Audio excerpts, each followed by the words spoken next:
In order to try and decarbonise electricity in the UK, recent years have seen a considerable growth in renewable energy sources, this meaning that a significant number of small-scale renewable generators have connected to the distribution grid.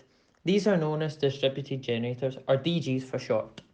Despite all the positive impacts of DGs, there are some issues that come with them. DGs can cause power islands to form. This is where a part of the network loses connection with the main grid, but the DG continues to power this section.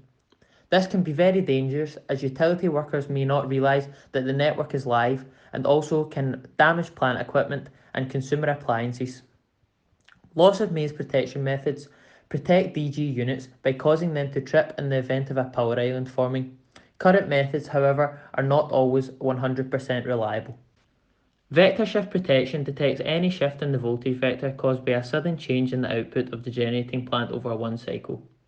During modelled sensitivity analysis with a 6-degree setting, the protection was able to detect the shift caused by loss of mains in a fast-acting manner, although this required a distributed generation demand imbalance of over 30%.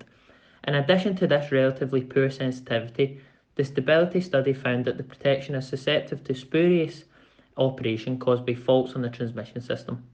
For a fault applied to the 132 kV line within the model, the protection was tripped, hence demonstrating poor stability qualities. Rock-off protection operates by detecting the rate at which the frequency changes following a system disturbance to detect loss of mains events. Previously, the implemented rock-off setting was 0.125 Hz per second. However, the setting has been increased to 0.5 Hz per second and may be increased further to 1 Hz per second in the future. For the first simulation, the relay inadvertently tripped when the obsolete setting of 0.125 Hz per second was used. This is an undesirable outcome as it was not a genuine loss of mains event. For the second simulation, the relay remained inoperative to the fault, showing that there was an increased stability when the 1 Hz per second setting was used. A direct intertrip method was designed with a cascading trip logic whereby each islanding circuit breaker communicates signals to any immediately connected generators and to the next downstream circuit breaker and so forth. This design prevents any of the 5 potential islands in the network from forming, preventing unsafe operating conditions should any of the islanding circuit breakers open.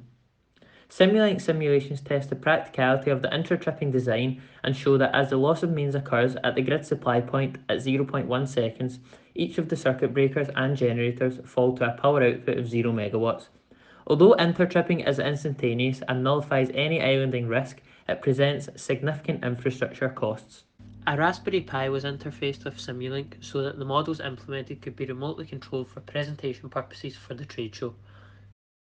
We recommend that a 1 Hz per second setting is used for rock-off and where economically feasible, a direct intertrip scheme is implemented for large generators connected near to grid substations. We believe that this would provide the most resilient loss of mains protection and ensure safe operating conditions.